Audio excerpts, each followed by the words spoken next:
Welcome to the Burgundy and Gold Knuckleheads podcast. And as always, you know who's over there, my main man, Reggie.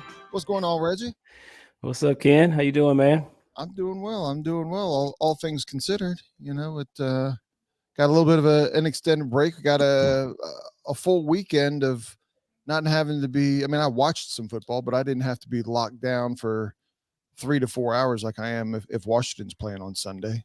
So, well, I was locked down. I watched sports. I watched sports all weekend, man. I watched anywhere from a little bit of college football. I watched Major League Baseball playoffs. Right. Of course, I watched some NFL games. I happen to really enjoy the Sunday night football game between the 49ers and the hated Dallas Cowboys. That's right, man. Say it again. Cowboys. That's right, man. And so I enjoyed watching them boys get drove on national television, man. It kind of bring them back down to earth a little bit because, they were 3-1, I think, going into the game. They had only beaten the Jets with Zach Wilson, the Patriots, who were terrible, and then they beat the Giants. All terrible teams. Right. And then they lost to the Cardinals. And so the 49ers were the first real opponent, and then they got drove by them guys. So it was good to see. It's good way to cap off. It was good to see. It was good. Yeah. But other than that, man, I watched a lot of baseball and, like I said, a little bit of NFL football, and so I've been enjoying the Major League Baseball playoffs here. Yeah, I have been watching some of the sports. I watched most of the Cowboys game and some of the baseball playoffs, but none of it have I been like locked into where I was like, I can't miss this, like Washington, right? Washington, my family knows it doesn't matter, right? If somebody's getting married, well, on a Sunday, they should have chose Saturday. I'm going to be watching the game. Right. No, I feel you, man, but I was locked in. I ain't gonna lie, I was locked in. Yeah. All my family knows, don't pass away on a Thursday because that's normally, 3 days later is Sunday, and I'm not going to be there at the funeral. Nothing I can do at that point anyway. I might as well enjoy the game. Hey, 3 days later, it's cultural, right? I know. It all depends. It all 3 days depends. Later, no, I'll see you next Thursday. Right? You pass away on Thursday, and we'll see you next Thursday. Exactly. That's cultural. Yeah, but this week coming up, we've got the Atlanta Falcons. Do we even call them the Dirty Birds anymore? It's a whole new generation, whole new crew, but I guess they still like to call themselves that for whatever reason. I guess so, but their rally cry more so is "Rise Up," right? Whether they call themselves Dirty Birds or not, that part I don't know. But the old "Rise Up" mantra is their thing. But had we played better and won the last week's game Thursday night against the Bears, I probably feel a little different about this game. But given how we looked on Thursday night, I'm a little less confident about this game. So it'll be interesting. It'll be interesting. I mean, after you lose to Chicago, the way you lose, every game is concerning. you lose. Yeah, we could win 3 or 4 more in a row, and my confidence might start going up a little bit, but it's not going to be as high as what it was prior to that game. But when if I don't look at any kind of stats, I don't look at any records or anything, I see a lot of similarities in Atlanta that I see with Washington, just at a high level, right? They got a young quarterback. They got a young, kind of a young. Their stars are all young. The quarterback, running back, wide receiver, tight end. They lean a little bit more on the defense. We lean on them. They fall over when we lean on our defense. But it's very similar on the surface.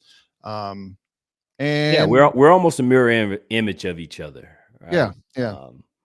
So yeah, but before we get into the specifics, just kind of going into some little bit of news, I think we should probably discuss the injuries, right? For Washington, yeah. So two major injuries.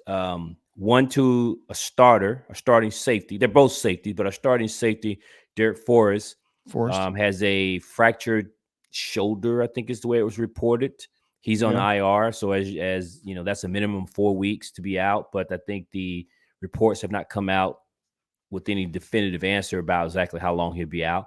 And then, of course, All-Pro Jeremy Reeves, who is a safety, backup safety, but he's the Pro Bowler, the main guy, leader, the captain of our special teams unit. Right. And we need special teams, right? And so he has a partially torn ACL.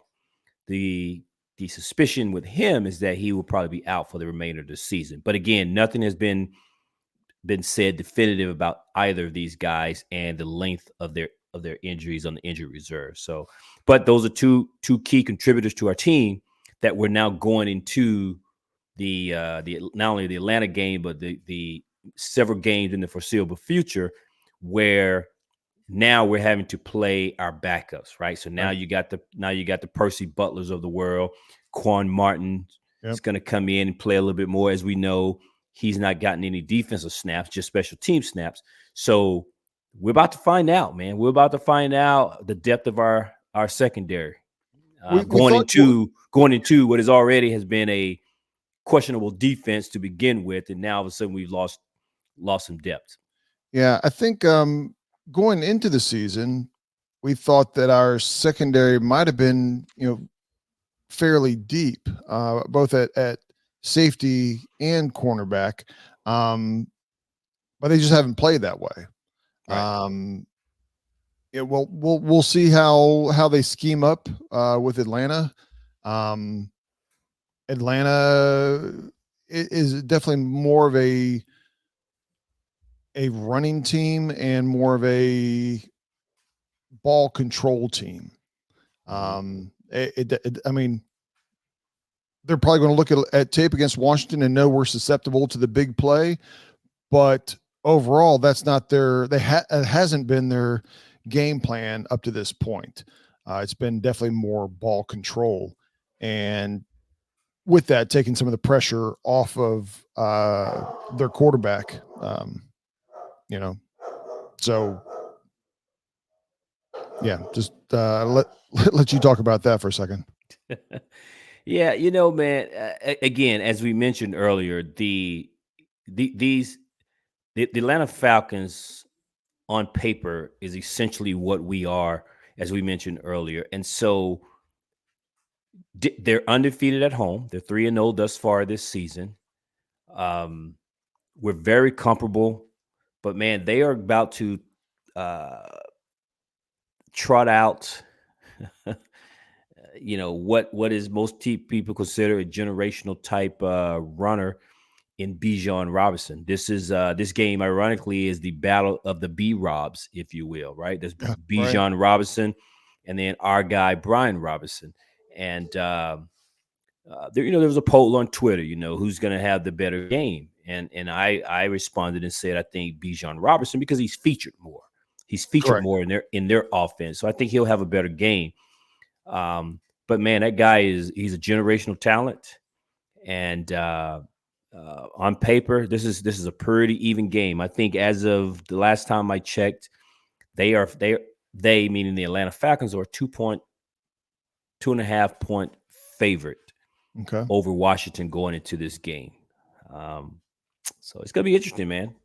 Yeah, I think and I don't want to go too deep into stats here. A couple of things that kind of stood out as I was looking over their young offensive weapons. To your point, Bijan Robinson, he's averaging 5.4 yards a carry, and he has 21 receptions so far. So he's doing it all, right? He's catching it out of the backfield. Funny thing is that with 21 receptions, he's a leading receiver on the team. And then you have over Kyle Pitts and Drake London. Yes, Drake London has 17 receptions. Bijan has 21.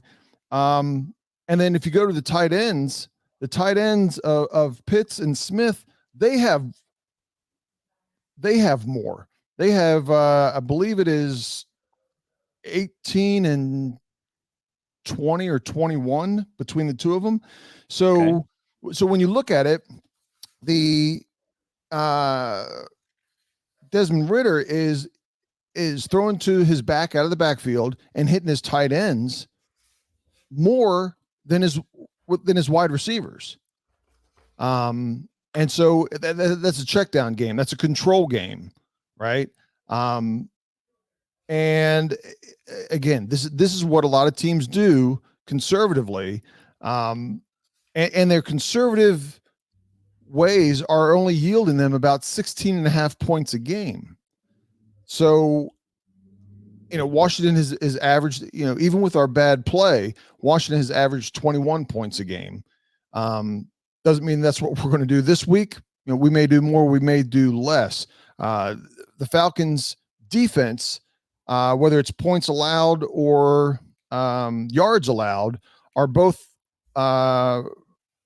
number 9 and number 10 on that. So they're in the top third as far as defenses, and we'll see what happens. We'll see what the approach that we take on offense and defense, especially after the last couple weeks. I'm interested to see, I guess, defensively, how we approach Atlanta. Well, what was interesting is, defensively, as you pointed out, they're 9th in overall defense, and Washington is 26th. Right. Which I don't know what the preseason expectation was for the Falcons defense, but I can certainly tell you ours wasn't 26. Correct. Right. So Sam Howell had a bad week, and the expectation is, well, let's see how he bounced back. And Sam answered the bell. Emmanuel Forbes, had a bad week. The question was, how would he bounce back? Right. It wasn't great. Our defense has had 4 bad weeks, in my opinion, and they had a mini bye week. And so now the question is, can this be a get right game for our defense, for our team, but specifically our defense? Because what has stood out here has been the lack of performance by our defense to help out our offense. So after this bye week, can they make the adjustments and turn this thing around? And I know a lot of people have pointed out that Jack Del Rio's defense has traditionally been off to a slow start, but I didn't expect them to get off to a slow start this year when you understand that we're returning all but 1 starters, and this is the 4th year into this system. And I know they're doing a little bit more of the zone scheme, but for the most part, this defense was expected to hit the ground running. So the fact that they're getting off to a slow start is unacceptable, and it has shown up in a bad way. Allowing 30-something points during this 4-game stretch here, and 3 of those were losses. Right. Go ahead. Yeah, well, I'm interested from a defensive perspective. One of my, I guess it continues to be a criticism of Jack Del Rio, is he's so, from the outside looking in, he's so entrenched on not making adjustments and not making changes to his defense. His defense relies extremely heavily on the front 4. Yep. Giving a lot of pressure. And if it doesn't, he doesn't make any changes. He'll keep going the same way over and over and over again. And he relies with that pressure. That means the quarterback doesn't have a lot of time, so you can get away with man coverage, because you only have to give man coverage for a couple seconds if you're doing pressure, right? But Right. if that pressure isn't there, maintaining that man coverage for 3, 4, 5 seconds becomes a challenge for any cornerback out there against these top-notch NFL receivers. So I'm interested to see, is he going to throw in some blitzes? Are we going to be able to put the pressure with 4 to begin with. I mean, if we do consistently throughout the whole game, then Jack Del Rio can do what he wants. But if we don't, then Del Rio, are you going to make any adjustments? Are you going to stick to man? Or are you going to play in a zone? Zone gives everybody a little more time, gives everybody a little more comfort to be. You can be off by a step on your zone, and they catch it, but they don't kill you for these big plays. And what are you doing with the linebackers? I am purposely today wearing an old linebacker LeVar Arrington shirt, because with our tight ends that we're going to be going up against, our tight ends and Bijan Robinson, our linebackers, they got their work cut out this week, right? I don't know if they're going to be is he going to bring up a safety to keep track of the tight ends and the running back. Whatever they're doing, the linebackers better be ready to run with these. I'll say with these three guys, with Robinson, Pitts, and Smith. So again, this is a different game on what we're going to see versus the other games. I think you're going to see our tight ends. We're going to see our linebackers potentially getting burned. And burn might be an over exaggeration. You're going to see catches being made on them, and we're going to be very frustrated because. And it's not that they're necessarily playing bad. They might play bad. They might play good. But you got to recognize where Atlanta is attacking, and that's going to be against primarily our linebackers based off of their tight ends and running back. Well, and that may be true. And I don't know, how this is all going to play out. And so you made the comment about blitzing. And you're right. Jack doesn't do a lot of blitzing in his game planning. And I'll be honest, I don't know if this is the week for blitzing. And I say that from the perspective of Atlanta is 21st in passing offensively, and they're 12th in rushing. So they run the ball, and for obvious reasons, right? Again, we just talked about Bijan Robinson, but they're 21st in passing. And so, and their average is 195 yards per game. So there's not a lot of passing through in the air. So they depend on the run game. Play action comes off of the run game. So when you have a run game and a stud running back, is this the game for blitzing, as opposed to you need your linebackers to step up and really have themselves a game? But to your point, it's going to be very interesting to see what adjustment and what type of scheme that Jack Del Rio deploys on Sunday, because I'm gonna tell you, man, I don't know. No, I'll take that back. I know this fan base is not going to do well with a 4 straight loss. It's one thing to have 4 losses over a period of X number of games.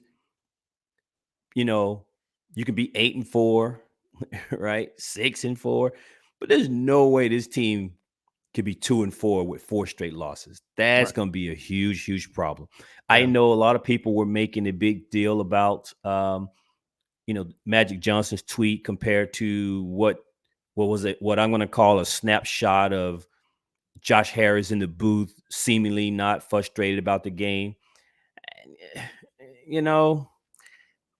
I don't get caught up in that, man. I mean, at the moment, we don't know who he was talking to, what he was talking about, but the camera happens to catch the owner. The guy just invested $6 billion into something, and people want to act like he doesn't give a damn. I mean, come on, man. Right. And I'm gonna just put it this way: if Josh Harris had $6 billion sitting around, you don't need 20 other investors. So clearly, he invested some money, and he invested quite a bit of money, which is why he's the majority owner. However, $6 billion is what he has put himself out there to invest, and people want to act like, he doesn't even care about the product on the field.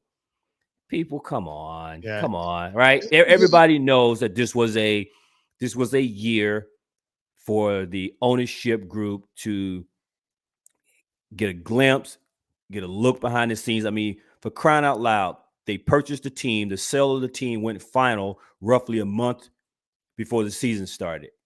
there's not a lot they could do. So No, they're going they to could do not. an evaluate. Right. They're going to evaluate this season, see what's going on, and then they're going to make the changes.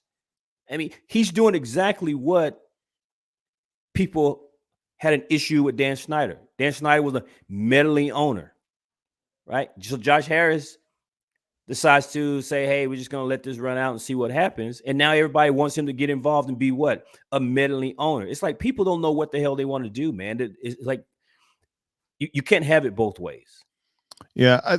And you got to remember also, this is not his first professional team, right? He has seen the highs and lows with the other teams that he's owned, right? He knows what it takes, or has seen what it takes to build a team up. It's not something that's done even in a season or two. Now I'm sure he has people around him, as well as the ownership that is there, that have an opinion of what they need to see to continue on the path that Rivera and crew are on. And if they don't meet it, then they're going to make a change. I have zero doubt that Absolutely. if we end up, I'm just going to throw out a number, 7-10, there's going to be a lot of changes this And this coming team can off end up season. at 500, one game above 500, and it may not be good enough to save their jobs. Correct. Right? I mean, Josh Harris and his team got on board with the new ownership, and immediately they made changes to training camp.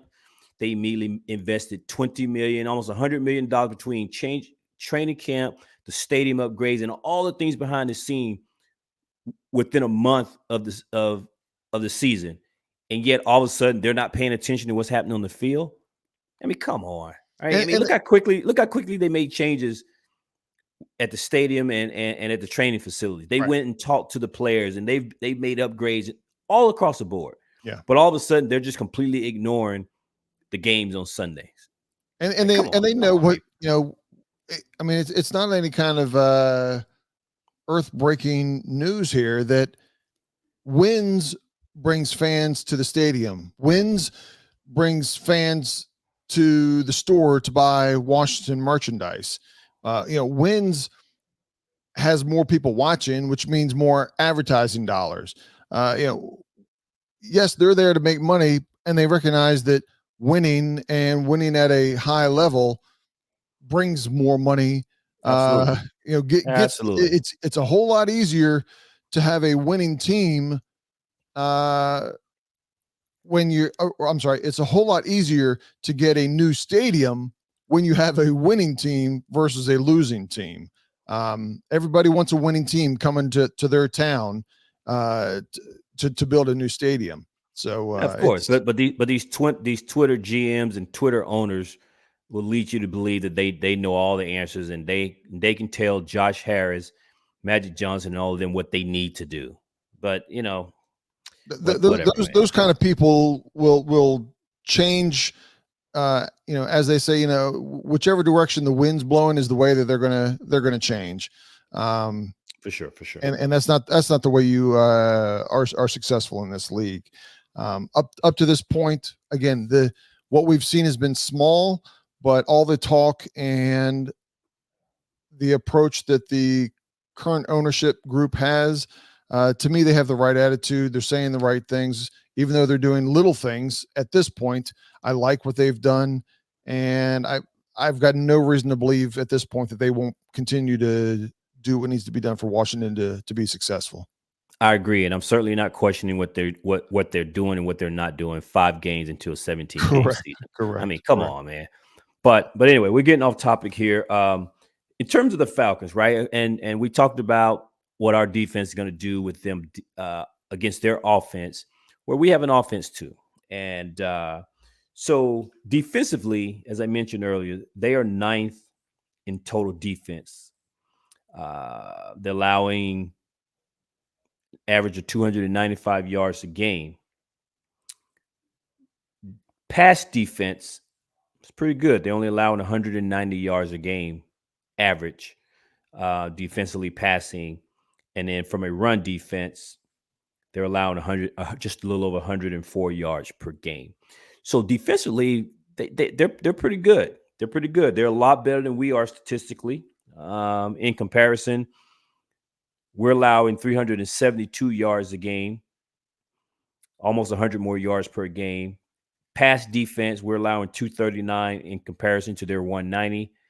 And our run defense is allowing 134 yards a game, which is about 30 yards more per average. So where we're getting killed is on the offense. I mean, on the passing game.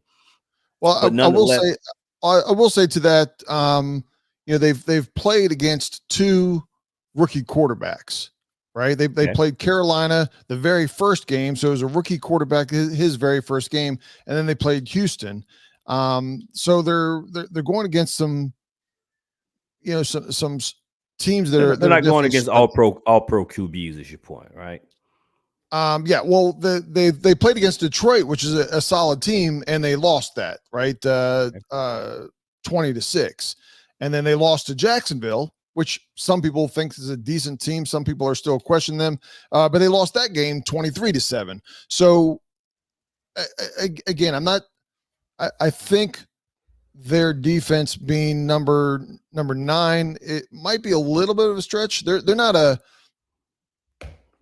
top. I don't look at them. This is where stats are deceiving. Defense. Correct. I think they are. I'm not saying that they're number 27 defense, but I don't think they're quite the 9. My guess is they're a middle of the pack defense, that they've just played the right teams this early in the season. No, that's fair. That's fair, because I certainly didn't delve into and see who they had played as we prep for this, and so that's a good point, right? Two games against two good teams. They lost, didn't do well. And then the two teams that have rookie quarterbacks, they won and looked great against. Right. That's kind of like Dallas playing the New York Jets and beating them and then celebrating like they won the Super Bowl, right? Right. Cowboys.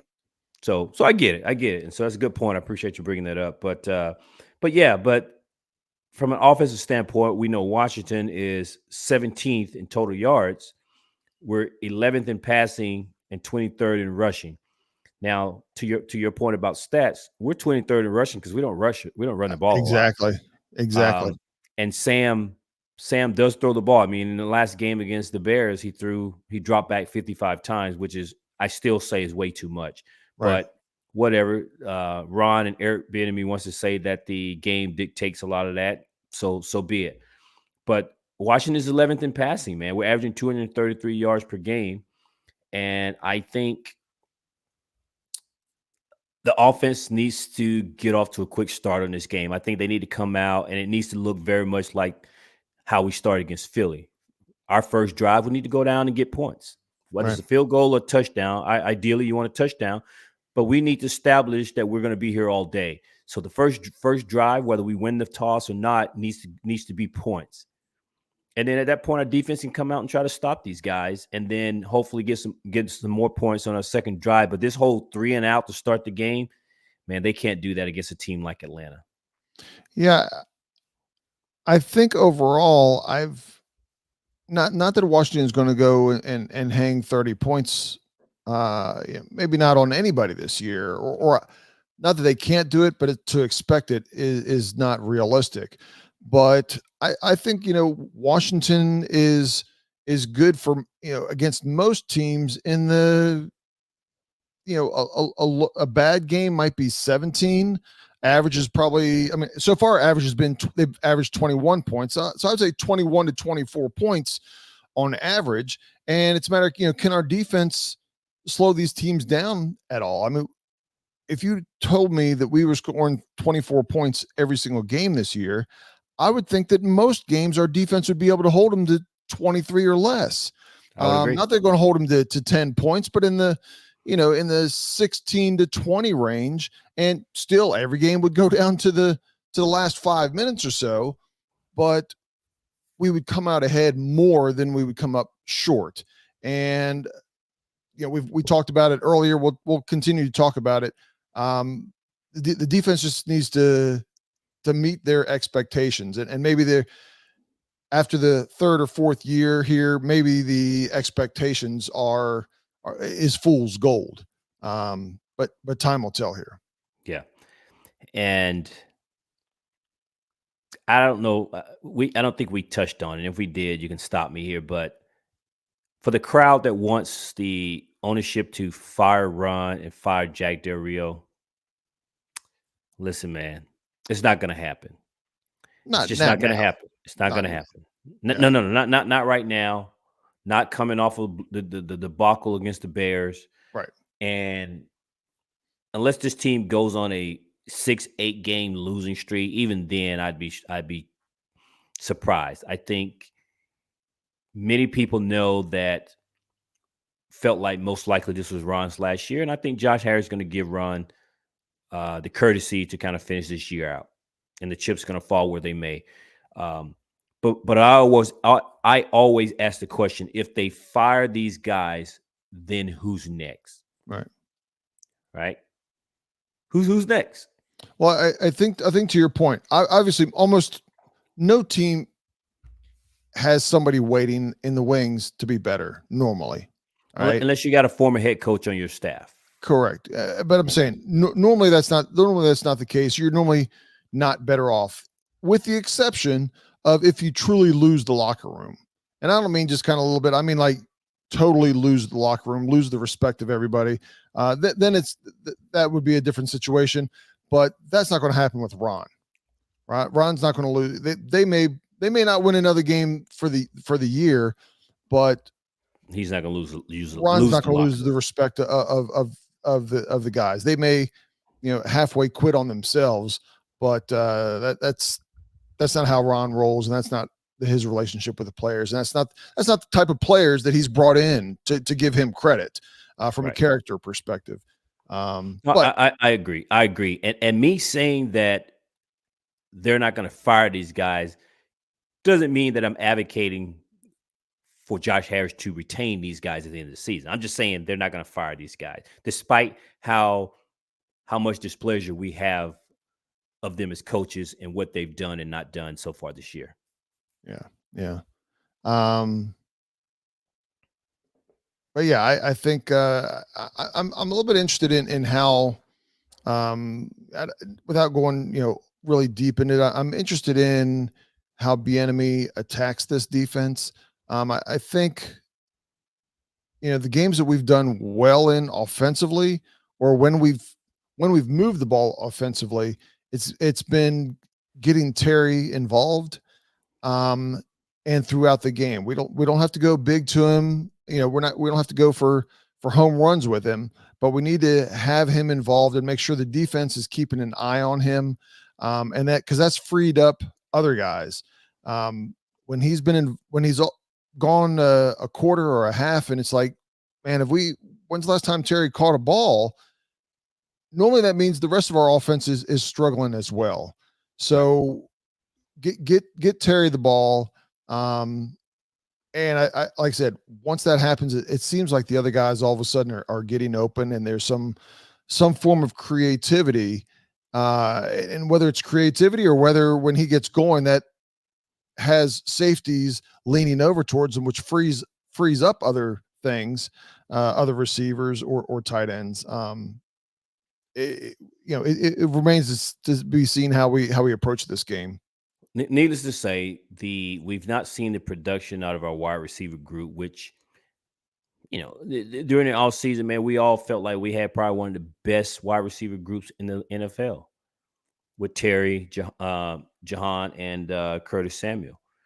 But yet we've not seen the production out of that group, man. And for whatever reason, right? I'm not saying that it's one thing or another. I mean, you could easily point to the lack of protection, Sam's development, all of the things. There's a litany of things here that can be contributing factors. But at the end of the day, we've not seen the production that we thought that we would see out of correct a very explosive and very promising group at the wideout position. So I don't know. Yeah. I think we're going to definitely see a more balanced attack this week. Now, granted, we get up by a ton, we get down by a ton. That makes changes. But I think overall, I think you're going to see a more balanced attack with our running backs. You may see this may be B-Rob, one of B-Rob's maybe second largest amount of carries. I don't know if it's going to be his first, but maybe his second largest amount of carries so far this year. Granted, he's had a couple games. In the last game, he only had 6, so it's not going to be his worst, right? But I think we're going to see a little bit more running this week. Yeah. And we seem to play Atlanta every year for some reason. And I don't know if it's because they've been finishing at the bottom of the division, and so have we. But seems like we play these guys every year, man. And I've been to some of these games, and in Atlanta when this happened.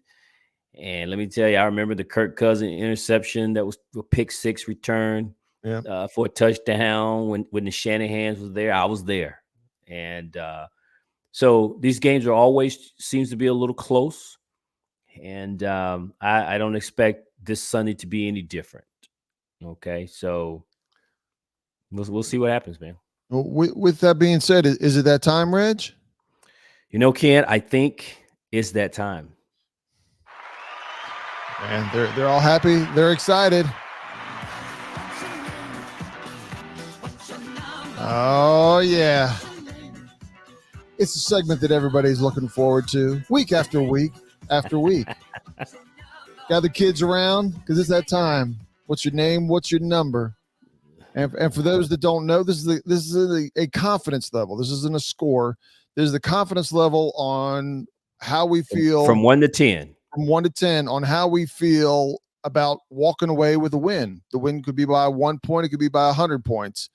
But walking away with the win, Reggie, what's your confidence level this week, my man? I as we sit here, man, I still don't know what my confidence number is because through 5 games, I don't know what our identity is, and I certainly don't know what team we have. Because in some games, we'll like Arizona and the Philadelphia game. Wow, look pretty good. Right. And then we'll show up like the team that played Buffalo and Chicago. I don't know. I don't know who's going to get on the charter plane, Ken, and fly down from DC to Atlanta and get off the field and show up. I don't know. So because I don't know what my confidence number is. But since we love this segment and it's something that we do, and to fulfill my participation in this, I don't want to go with an even 5. So I'm going to say, because I have faith in this team, man, I have to. I've been doing this for so long with this team. I'm gonna say 6.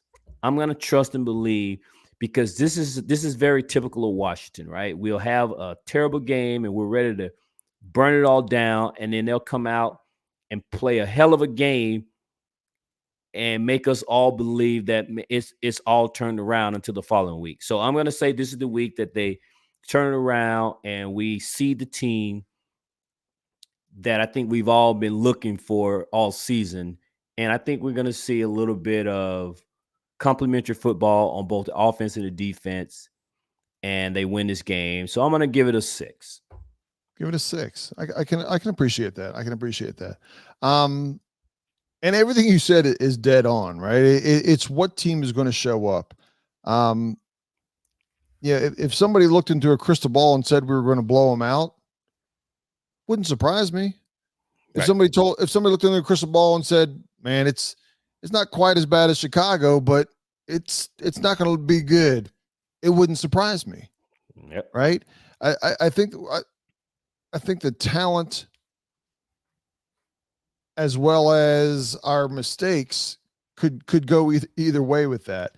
I think it's a tighter game. I think to your point, you said we play better on both sides. I think we do play better overall.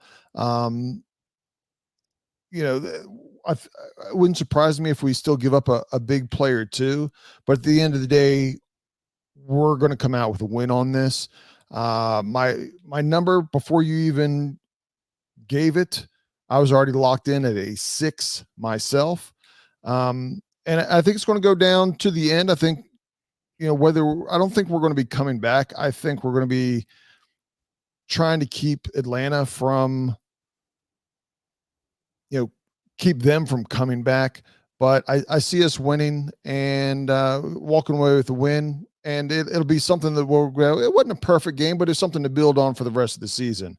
That's my idea or feeling of where we're going to be at the end of the game. I feel like we're going to walk away like, man, we needed that because, boy, we couldn't afford to lose that game. Right. It's kind of how I think we're going to walk away with this game. So at least I hope I'm right. I'm right. But and for those that don't know, or for those that are going to be there, look out for my main man, Reggie, because Reggie's going to be representing the Knuckleheads in Atlanta, aren't you, Reg? I will be, man. I'm going to be down there in hot Atlanta, the dirty South, as they say. And so, yeah, I'll be at the game, man. I'm, for some of these people that know me personally, I'm originally from Georgia, and all my folks are Falcon fans. And so, yes, there's already been some trash talking. There's already been a little texting and, back and forth about it. So not only for the team needs it, so that I don't lose 4 in a row, I need it. So I don't get to hear all this trash talking, because I can tell you my folks are pretty good at trash talking. Yeah. Win this one for Reggie, guys. If you can't win it for any other reason, win it for Reggie. Yeah. So yeah, I'll be down there, man. I'll take some pictures, be on social media. For those that, listening to this, please follow us on social media. We do a lot of activity on Twitter. Our handle is at @2knuckleheads. That's DA, the number 2, and Knuckleheads. And but yeah, I'm looking forward to it, man. It'll be fun, be exciting, and we'll be doing our post-game podcast following the game as well. So be on the lookout for that, folks. Absolutely. I wish I was there with my main man Reggie and some of the other guys that are going to be there. But like I said, I know Reggie will be representing for us. But I will. All right. But we will wrap this up for this week. I want to thank my main man Reggie, as always. And appreciate you, big guy. Hit us up on Twitter. And until next time, peace out, Knuckleheads. Peace out.